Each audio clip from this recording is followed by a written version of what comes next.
Bayangkan begini Bapak, Ibu, dan seluruh sahabat Indonesia, ketika banyak orang sedang sibuk membahas harga kebutuhan pokok, nilai rupiah, BBM, LPG, lapangan kerja, sampai bantuan sosial, ternyata di Senayan pada hari Selasa 25 Mei 2026 ada satu rapat penting yang isinya tidak main-main. Rapat ini bukan sekadar seremoni pembukaan masa sidang biasa, di dalamnya ada pidato Ketua DPR RI, ada pembahasan tekanan ekonomi akibat konflik global, ada agenda besar APBN 2027, ada daftar rancangan undang-undang yang akan dibahas, ada pengawasan terhadap isu-isu yang langsung menyentuh hidup rakyat kecil, dan ada pula pelantikan anggota DPR pengganti antar waktu. Jadi kalau Bapak Ibu selama ini hanya melihat potongan video rapat DPR lewat media sosial, mungkin kesannya cuma formal, kaku, dan jauh dari kehidupan sehari-hari.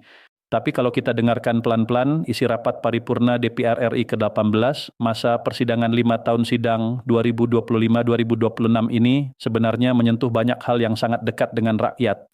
Mulai dari harga minyak dunia, nilai tukar rupiah, ongkos logistik, kebutuhan pokok, perlindungan masyarakat kecil, nasib buruh, data bantuan sosial, pendidikan, transportasi, sampai persoalan BBM dan LPG di daerah.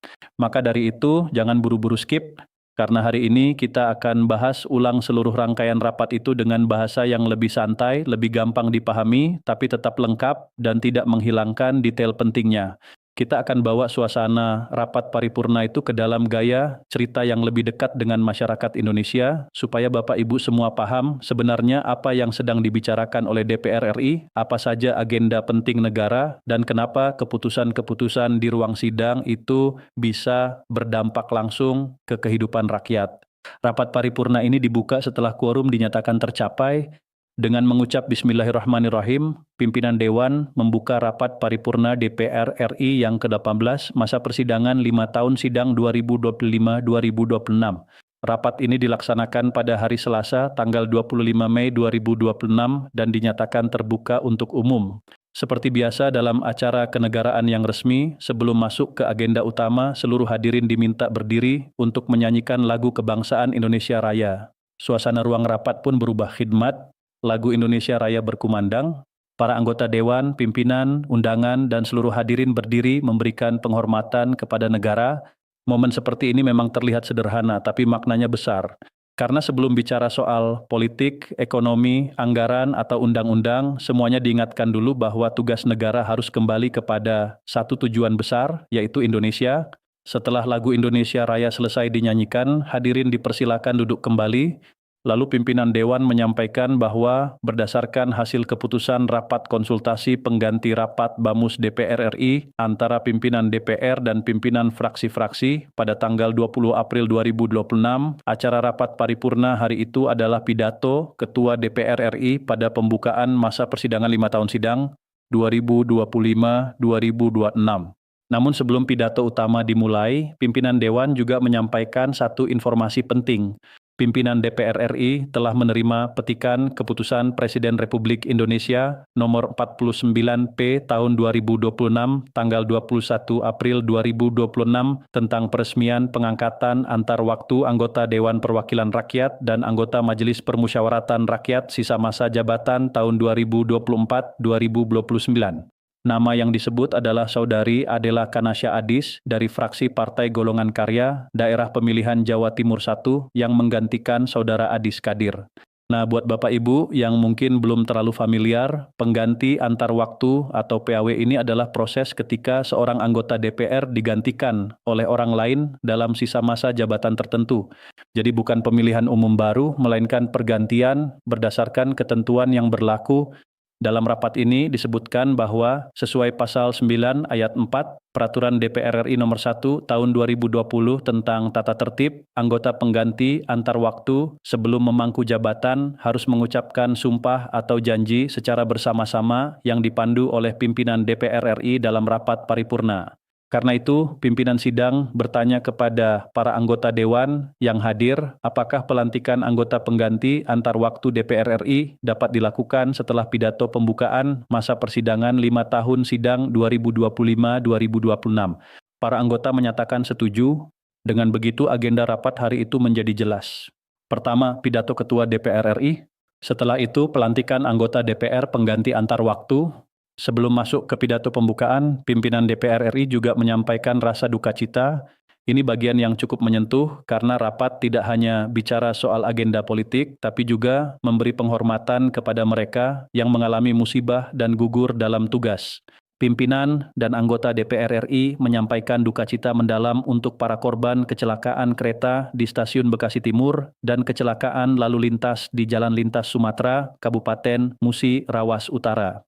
Doa disampaikan agar korban yang meninggal dunia mendapatkan tempat terbaik di sisi Tuhan Yang Maha Esa, sementara korban luka-luka diharapkan segera diberi kesembuhan dan keluarga korban diberi kekuatan serta ketabahan. Tidak hanya itu, DPR RI juga menyampaikan duka cita mendalam atas gugurnya prajurit kepala Praka Riko Pramudia, anggota pasukan perdamaian TNI di Lebanon, yang meninggal setelah sebelumnya menjalani perawatan akibat luka yang dialami saat menjalankan tugas. DPR memberikan penghormatan dan penghargaan setinggi-tingginya atas pengorbanan putra terbaik bangsa yang mengemban tugas mulia sebagai penjaga perdamaian dunia. Bagian ini penting untuk dicatat karena seringkali publik hanya melihat DPR dari sisi perdebatan politiknya saja. Padahal dalam rapat formal seperti ini ada juga momen penghormatan terhadap korban bencana, kecelakaan, dan prajurit yang gugur dalam tugas negara. Setelah itu sidang memasuki acara tunggal rapat paripurna, yaitu pidato Ketua DPR RI pada pembukaan masa persidangan 5 tahun sidang 2025-2026. Ketua DPR kemudian membacakan pidato dari podium, diawali dengan ucapan Bismillahirrahmanirrahim, Salam Islam, Salam Sejahtera, Om Swastiastu, Namo Buddhaya, dan Salam Kebajikan. Dalam pembukaan pidatonya, Ketua DPR menyampaikan rasa syukur kepada Allah Subhanahu wa Ta'ala, Tuhan Yang Maha Esa, karena para anggota Dewan dapat kembali hadir untuk menjalankan tugas konstitusional dalam rapat paripurna pembukaan masa persidangan 5 tahun sidang 2025-2026. Ketua DPR juga menyampaikan selamat datang kepada seluruh anggota DPR RI yang telah melaksanakan tugas pada masa reses di daerah pemilihan masing-masing. Ini juga bagian penting karena selama masa reses, anggota DPR seharusnya kembali ke dapil, bertemu masyarakat, mendengar keluhan, menyerap aspirasi, dan membawa masukan itu kembali ke Senayan. Dalam pidato tersebut ditegaskan bahwa aspirasi yang telah disampaikan oleh konstituen akan menjadi tanggung jawab bersama untuk ditindaklanjuti melalui fungsi-fungsi DPR RI. Dengan kata lain, suara rakyat dari daerah harus dibawa ke ruang rapat pusat. Keluhan soal harga beras, jalan rusak, bantuan sosial, sekolah, rumah sakit, lapangan kerja, konflik lahan, sampai akses energi, semua itu tidak boleh berhenti hanya sebagai cerita di dapil. Harus ada tindak lanjut lewat fungsi legislasi, anggaran, dan pengawasan DPR. Pada kesempatan pertama dalam pidato itu, Ketua DPR juga menyampaikan duka cita mendalam atas wafatnya anggota Badan Pemeriksa Keuangan Republik Indonesia, almarhum Bapak Khairul Saleh. Doa disampaikan agar almarhum husnul khatimah, diampuni segala khilaf dan kesalahannya, diterima seluruh amal ibadahnya, serta diberikan tempat terbaik di sisi Allah Subhanahu wa Ta'ala, Tuhan Yang Maha Esa. Kepada keluarga yang ditinggalkan, diharapkan diberi kekuatan, ketabahan, dan keikhlasan. Setelah bagian pembuka dan penghormatan, pidato mulai masuk ke persoalan besar yang sedang dihadapi Indonesia. Ketua DPR menyampaikan bahwa saat ini Indonesia masih berada dalam tekanan besar akibat konflik geopolitik dan geoekonomi di kawasan Timur Tengah, khususnya di jalur strategis Selat Hormuz. Nah, ini penting banget untuk dipahami. Selat Hormuz bukan sekadar nama tempat di peta dunia. Jalur ini adalah salah satu urat nadi perdagangan energi dunia. Banyak pasokan minyak dan energi global melewati kawasan tersebut. Jadi kalau terjadi ketegangan di sana, dampaknya tidak hanya terasa di Timur Tengah, tapi bisa merembet ke berbagai negara, termasuk Indonesia. Dalam pidato tersebut dijelaskan bahwa ketegangan di kawasan itu bukan hanya persoalan regional, tetapi sudah menjadi transmisi ke dalam perekonomian nasional. Dampaknya mulai terasa dalam bentuk tekanan terhadap nilai tukar rupiah, kenaikan harga energi dan bahan bakar minyak, meningkatnya biaya logistik dan distribusi, serta tekanan terhadap ketahanan energi nasional akibat terganggunya rantai pasok global. Bahasa sederhananya begini Bapak Ibu, kalau dunia sedang panas, biaya energi bisa naik. Kalau biaya energi naik, ongkos produksi ikut naik. Kalau ongkos produksi naik, biaya angkut barang juga ikut naik. Ujung-ujungnya harga kebutuhan sehari-hari bisa ikut naik. Dari situlah rakyat kecil bisa terkena dampaknya meskipun konflik itu terjadi jauh dari rumah kita. Selain itu, Ketua DPR juga menyinggung kenaikan harga barang-barang yang mengandung komponen impor. Ini juga mulai dirasakan masyarakat dan dunia usaha. Barang impor atau barang yang bahan bakunya berasal dari luar negeri bisa mengalami kenaikan harga jika nilai tukar rupiah melemah atau rantai pasok terganggu. Situasi seperti ini berpotensi memicu inflasi, menurunkan daya beli masyarakat, serta memperbesar beban pelaku usaha yang paling rentan tentu sektor industri, transportasi, dan UMKM. Kenapa? Karena tiga sektor ini sangat sensitif terhadap kenaikan biaya operasional. Contohnya pelaku UMKM yang tiap hari butuh bahan baku, butuh listrik, butuh gas, butuh ongkos kirim. Kalau semua naik, mereka harus memilih apakah menaikkan harga jual atau menanggung beban lebih besar. Kalau harga jual naik, pembeli bisa berkurang. Kalau harga tidak dinaikkan, keuntungan makin tipis. Jadi posisinya memang berat. Karena itu, DPR RI menyatakan mendukung upaya terbaik pemerintah dalam menjaga stabilitas ekonomi nasional dan ketahanan energi.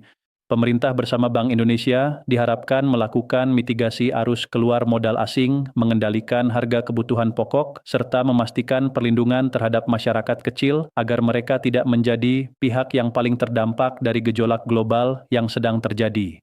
Di sini DPR menekankan bahwa dalam situasi global yang penuh tekanan, pemerintah harus menjaga keseimbangan antara disiplin fiskal, keberlanjutan pembangunan, dan perlindungan sosial.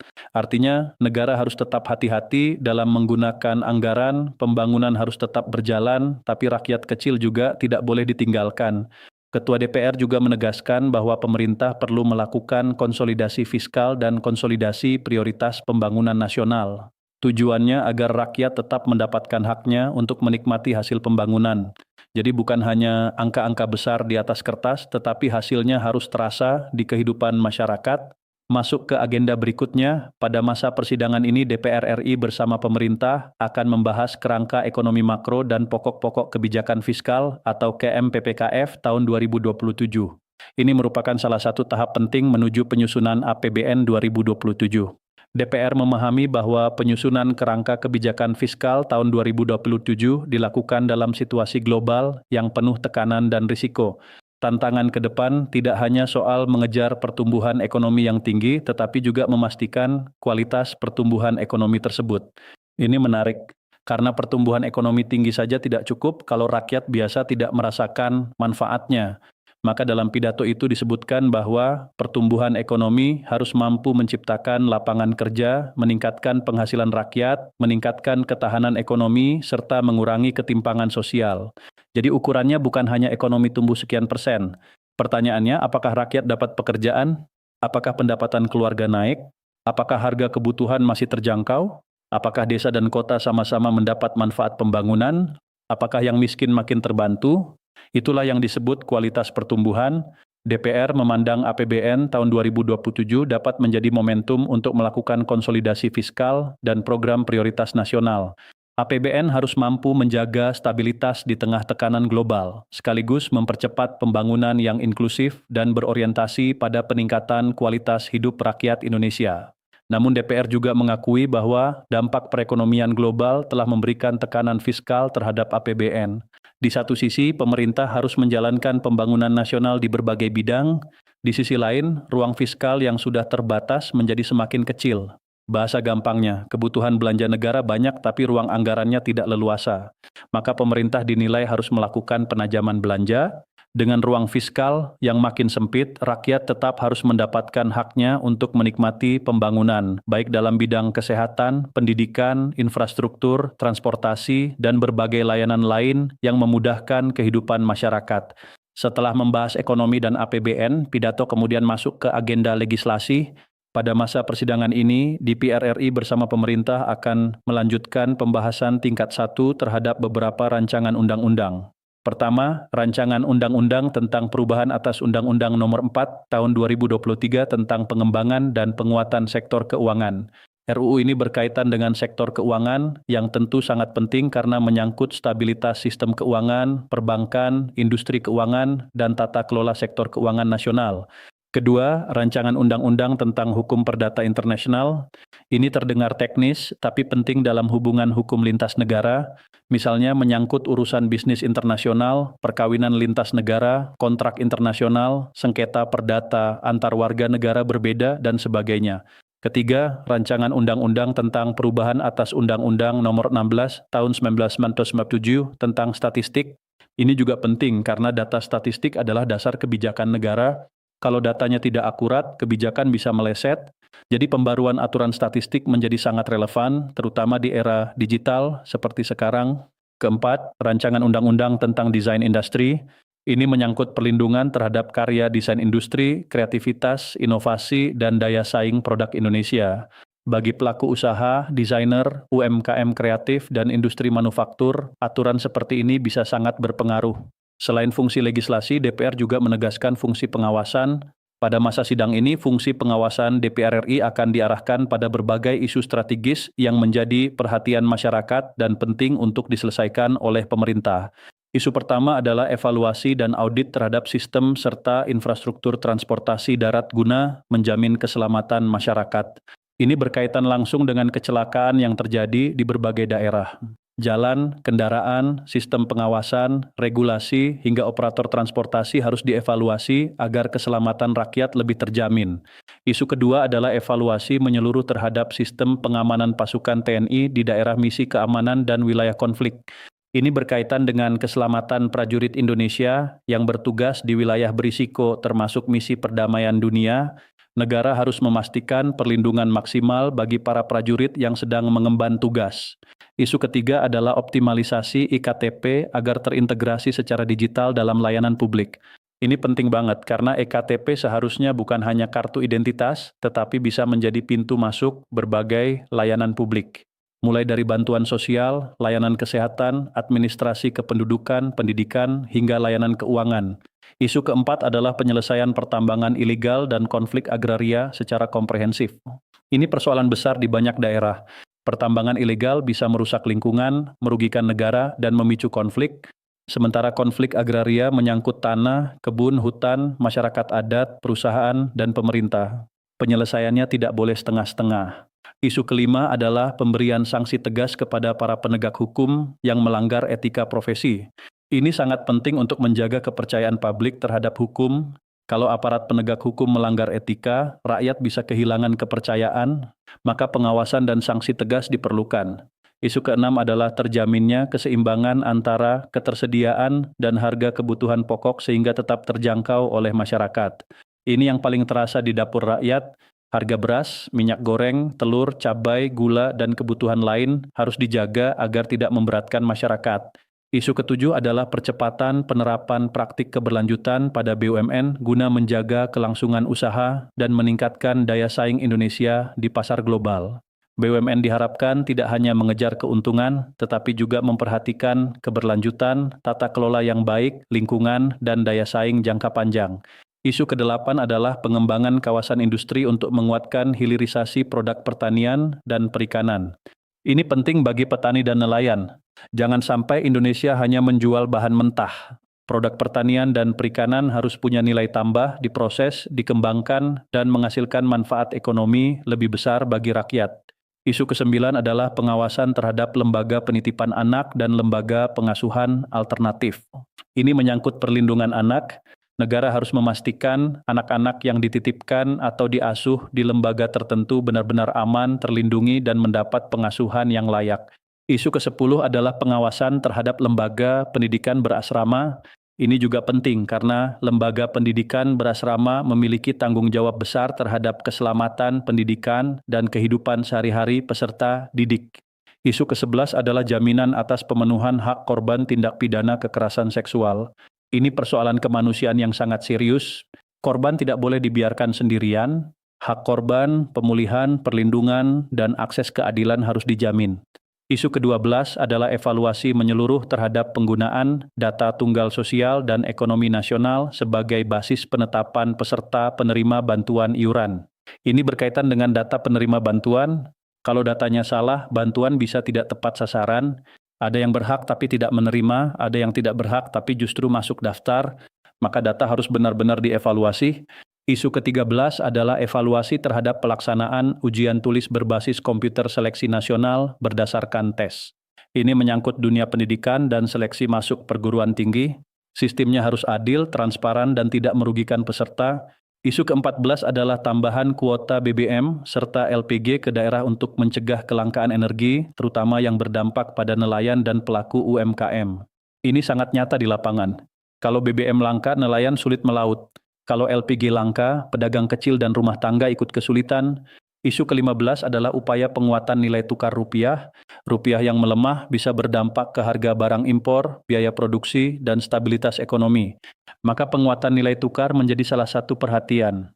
Isu ke-16 adalah kesiapan pemerintah dalam menghadapi risiko ketidakpastian harga minyak mentah dunia akibat kondisi geopolitik. Ini masih berkaitan dengan konflik global dan pasokan energi dunia. Pemerintah harus siap menghadapi berbagai skenario agar rakyat tidak terlalu terbebani. Selain daftar pengawasan itu, Ketua DPR juga menyampaikan bahwa pada masa reses masa persidangan 4, pimpinan DPR RI telah menerima audiensi dari Aliansi Gerakan Buruh Bersama Rakyat. Beberapa hal yang dibahas antara lain reformasi sistem pengupahan nasional, evaluasi terhadap praktik outsourcing dan fleksibilitas kerja, pembentukan undang-undang ketenagakerjaan, serta arah kebijakan reforma agraria. Ini artinya isu buruh, upah, pekerjaan, outsourcing, dan agraria juga masuk dalam perhatian DPR.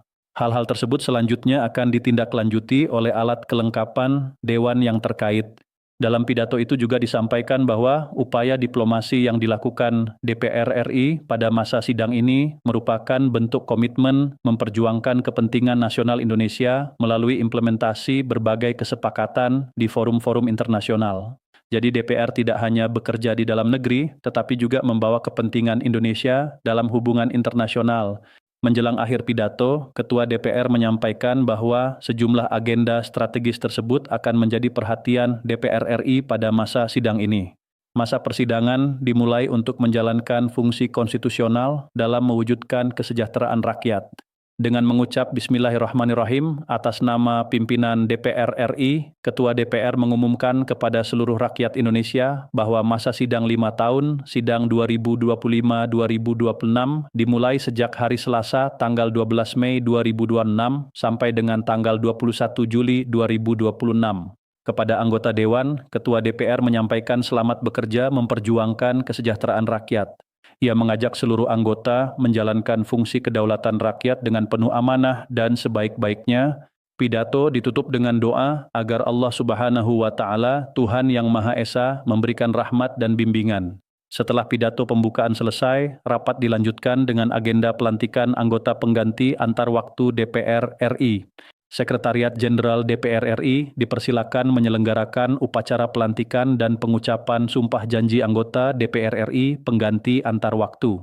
Calon anggota DPR RI yang akan dilantik dipersilakan menempati tempat yang telah ditentukan.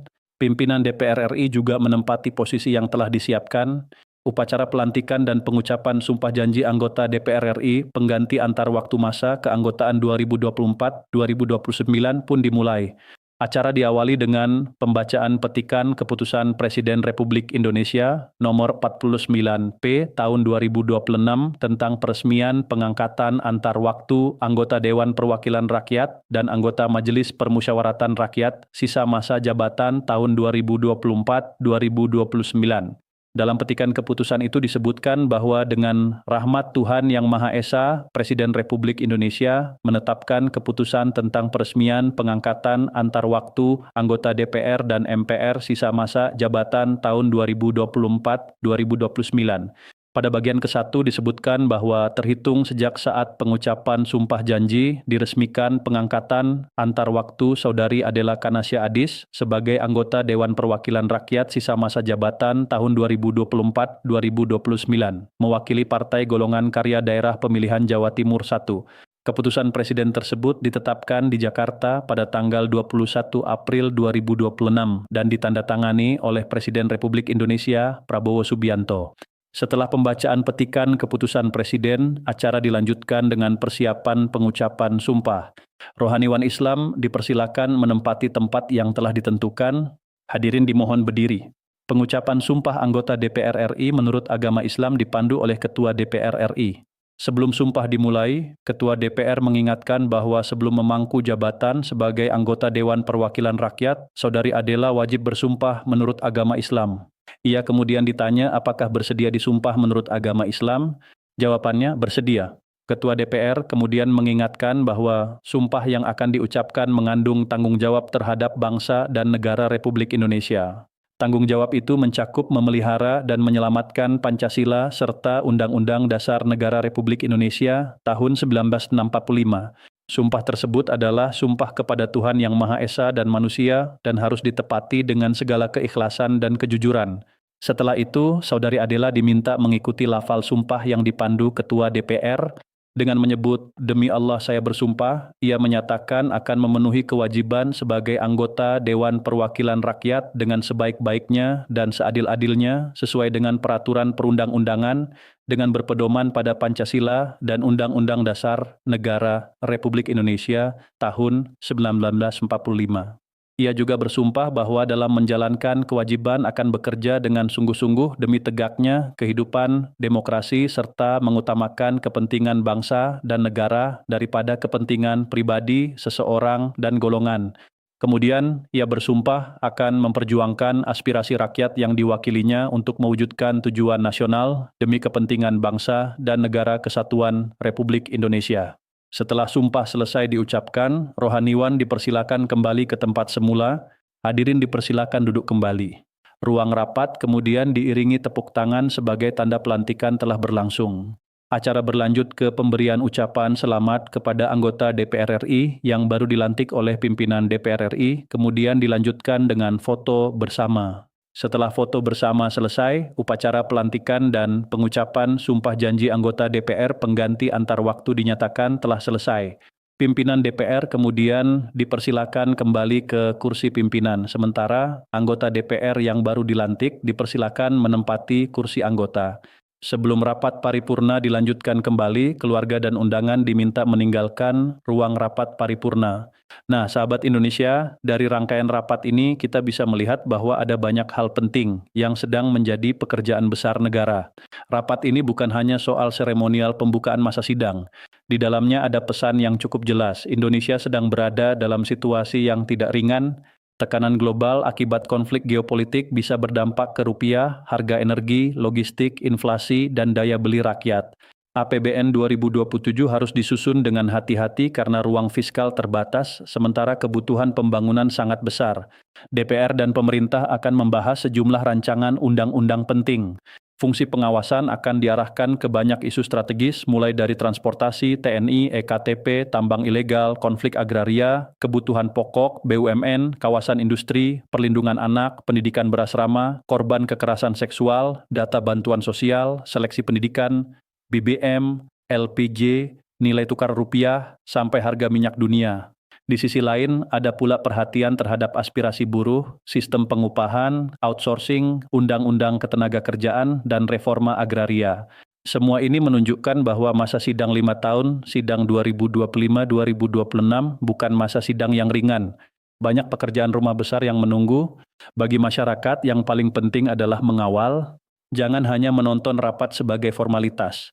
Perhatikan apakah isu-isu yang disebutkan benar-benar ditindaklanjuti.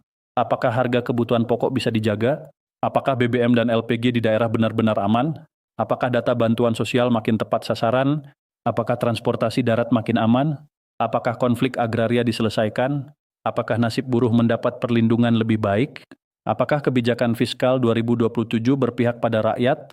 Karena pada akhirnya, ukuran keberhasilan rapat bukanlah seberapa panjang pidato dibacakan, bukan seberapa meriah tepuk tangan terdengar, dan bukan pula seberapa rapi acara berlangsung. Ukuran keberhasilannya adalah apakah keputusan, pengawasan, dan kebijakan yang lahir dari ruang sidang itu benar-benar membawa manfaat untuk rakyat Indonesia. Jadi dari rapat paripurna tanggal 12 Mei 2026 ini ada satu pesan besar yang bisa kita tangkap. Negara sedang menghadapi tekanan global, tapi rakyat tetap harus dilindungi. Anggaran boleh terbatas, tapi pelayanan dasar tidak boleh dikorbankan. Pembangunan harus tetap jalan, tapi manfaatnya harus benar-benar sampai ke masyarakat kecil.